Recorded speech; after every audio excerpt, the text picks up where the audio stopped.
નમસ્કાર તાલીમાર્થીઓ અને દર્શક મિત્રો, અધ્યાપન મંદિર અંતર્ગત હું પ્રોફેસર ઋષિરાજસિંહ ચુડાસમા આપ સૌનું હાર્દિક સ્વાગત કરું છું.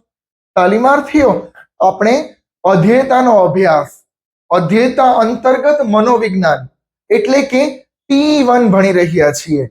P1 ની સિરીઝ અંતર્ગત આપણે સૌ યુનિટ 2 એકમ 2 પહોંચ્યા છીએ, જેનું નામ છે વિકાસના સિદ્ધાંતો. હવે ખાસ કરી અને આપણા બીએડ, ડીએલએડ, પીટીસી ની અંદર ચાઇલ્ડ સાયકોલોજી અને સાયકોલોજી જે છે એ આપણા અધ્યેયતા એટલે કે વિદ્યાર્થીઓના વર્તન, વાણી અને એના પરિવર્તન અંગે અભ્યાસ કરનારું શાસ્ત્ર છે. તો આપણે સૌ P1 વિષયની અંદર એ જ ભણીએ છીએ. P1 ની અંદર આજે આપણે યુનિટ 2 શરૂ કરવું છે, એકમ 2 ચાલુ કરવું છે, જેનું નામ છે વિકાસના અલગ અલગ સિદ્ધાંતો. જુઓ તાલીમાર્થીઓ, વિકાસના અનેક સિદ્ધાંતો છે, જેની અંદર ખાસ કરી અને નવજાત બાળક, જે આપણો વિદ્યાર્થી, જે ભવિષ્યનો સારો એવો નાગરિક છે, વ્યક્તિ છે, એ જ્યારથી જન્મે છે ત્યારથી શરૂ કરી અને તેનો વિકાસ કઈ રીતે જોવા મળે છે તેના સંદર્ભે આ યુનિટ 2 ની અંદર અભ્યાસ દર્શાવેલો છે. મનોવિજ્ઞાનમાં ઘણા એવા મનોવૈજ્ઞાનિકો છે કે જેમણે આ વ્યક્તિત્વના વ્યક્તિ વિકાસને અલગ અલગ આયામોમાં, ઘણા ક્ષેત્રોમાં વિભાજિત કર્યા છે. આપણે મુખ્ય 4 મનોવૈજ્ઞાનિકો એની દ્રષ્ટિએ માનવ વિકાસને સમજવાનો છે. એ આપણું યુનિટ 2 છે.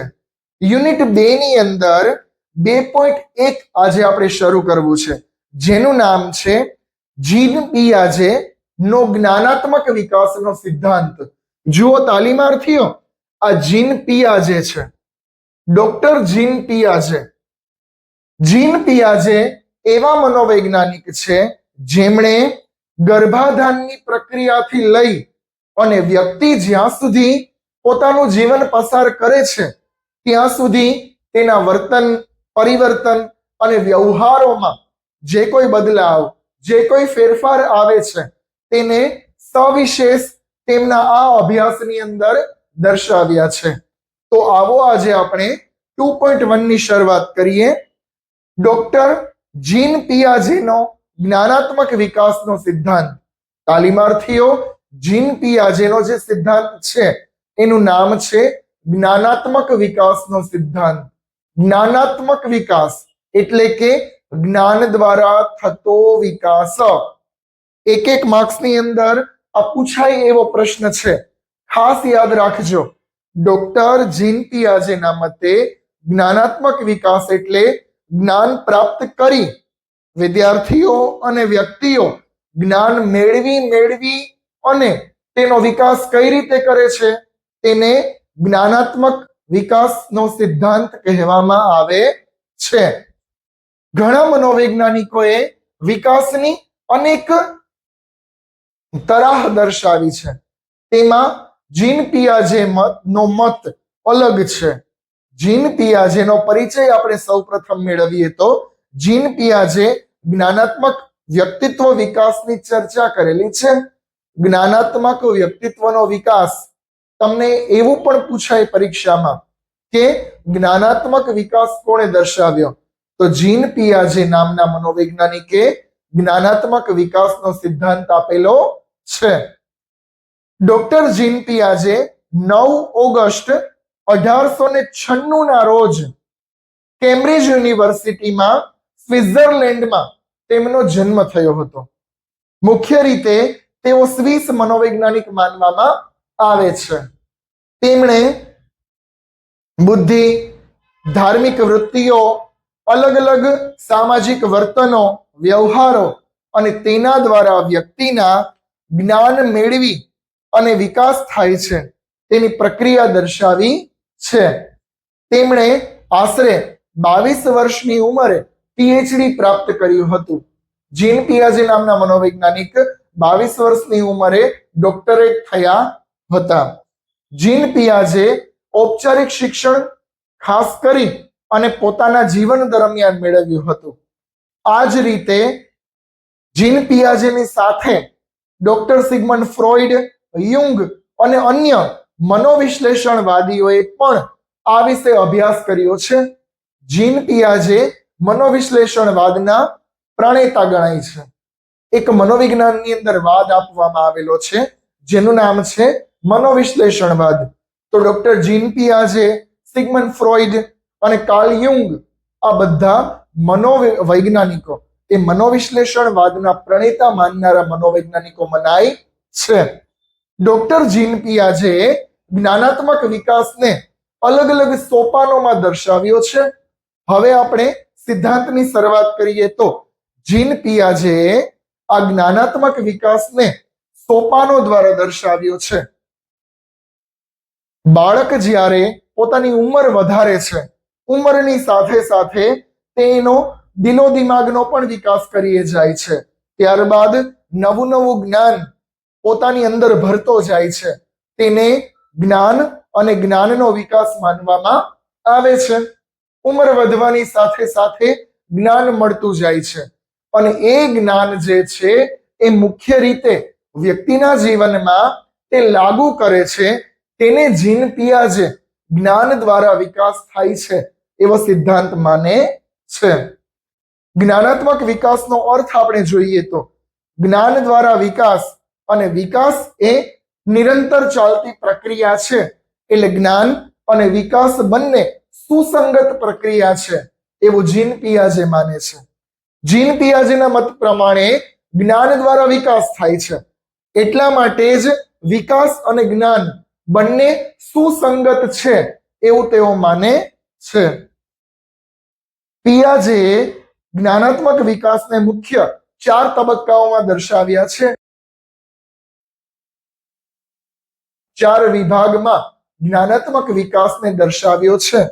પહેલો તબક્કો, આપણે અલગ અલગ તબક્કાઓ ડીપલી જોવાના છે. પહેલો તબક્કો જોઈએ તો સાંવેદનિક કારક તબક્કો. સાંવેદનિક કારક તબક્કો જન્મથી જ બાળક જે વાતાવરણના સંપર્કમાં સીધો આવે છે, આ તબક્કાની અસર તે વાતાવરણ દ્વારા વ્યક્તિની અંદર અને બાળકની અંદર જોવા મળે છે. નામ જ પહેલા તબક્કાનું છે સાંવેદનિક કારક તબક્કો. એ અલગ અલગ સંવેદો અનુભવતો જાય છે. કેના દ્વારા અનુભવશે? તે વાતાવરણની અંદરથી અનુભવશે. બાળકનો જ્યારે જન્મ થાય છે ત્યારે તે પોતાના પરિવાર અને કુટુંબના સંપર્કમાં પહેલા આવે છે. ત્યારે ઘર પરિવાર અને કુટુંબનું જે કોઈ વાતાવરણ છે એના દ્વારા તે સંવેદિત થાય છે. એટલા માટે તેના સંપર્ક દ્વારા તે સાવ પ્રાથમિક કક્ષાનું જ્ઞાન મેળવે છે. એને કહેવાય મુખ્ય રીતે સાંવેદનિક કારક તબક્કો. આ તબક્કાની અંદર કર્મેન્દ્રિયો થકી જોવાની, સાંભળવાની, ત્વચાની, સૂંઘવાની અને ખાસ કરી અને ગંધ ઓળખવાની, ગંધ પારખવાની તેને પ્રાથમિક જ્ઞાન પૂરું પડે છે. એટલે આપણે એમ કહી શકીએ કે જીન પિયાજે પ્રથમ પંચેન્દ્રિયો દ્વારા 5 આપણી જે મુખ્ય ઇન્દ્રિયો છે, ત્વચા, કર્ણ, સાંભળવું, શ્રવણેન્દ્રિય, જ્ઞાનેન્દ્રિય, એ બધી 5 ઇન્દ્રિય દ્વારા તે બાળકને જે કોઈ જ્ઞાન પ્રાપ્ત થાય છે એનો પહેલો તબક્કો છે જેને કહેવાય સાંવેદનિક કારક તબક્કો. પંચેન્દ્રિય દ્વારા તે પોતે ગંધ ઓળખશે, સ્પર્શની જાણ કરશે, તે જોશે દ્રષ્ટેન્દ્રિય દ્વારા, ઘ્રાણેન્દ્રિય દ્વારા તે સૂંઘશે, કર્ણેન્દ્રિય દ્વારા તે અવાજને સાંભળશે.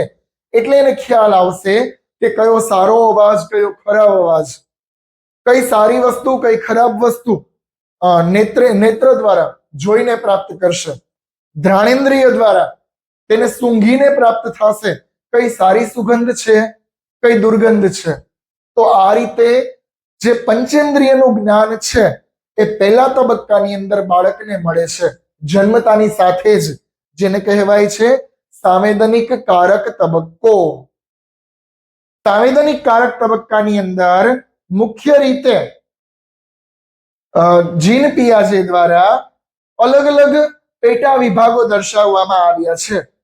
પૂર્વ માનસિક ક્રિયાત્મક તબક્કો, જેની ઉંમર છે 2 થી 7 વર્ષ, જેનું નામ છે પૂર્વ માનસિક ક્રિયાત્મક તબક્કો, જેમાં પહેલેથી જ 2 વર્ષથી લઈને 7 વર્ષ સુધી બાળક પોતે જે પંચેન્દ્રિય દ્વારા જે કોઈ જ્ઞાન પ્રાપ્ત કરે છે એને અલગ અલગ દિલની અંદર, દિમાગની અંદર પહોંચાડે છે, એટલે જ એને માનસિક તબક્કો કહેવામાં આવે છે.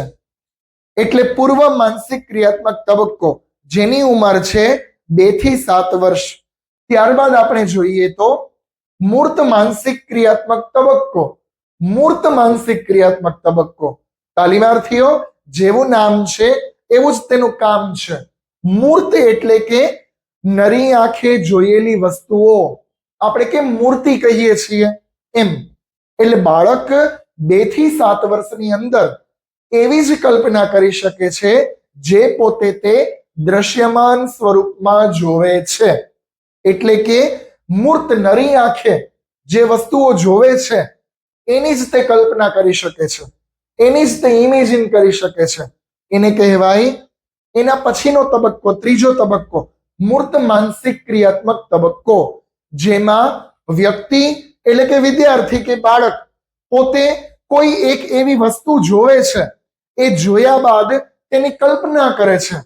એક્ઝામ્પલ થ્રુ આપણે જોઈએ તો આપણે નાના બાળકને ત્રિકોણ સમજાવવું હોય, 3 ખૂણાઓ, તો આપણે તેના માટે તેને એક સમોસાનું ઉદાહરણ બતાવી, સમોસું બતાવી અને આપણે કહી શકીએ કે આ જે આકૃતિ છે એમાં 3 ખૂણા છે, તો એને ત્રિકોણ કહેવામાં આવે છે. એને કહેવાય મૂર્ત માનસિક ક્રિયાત્મક તબક્કો.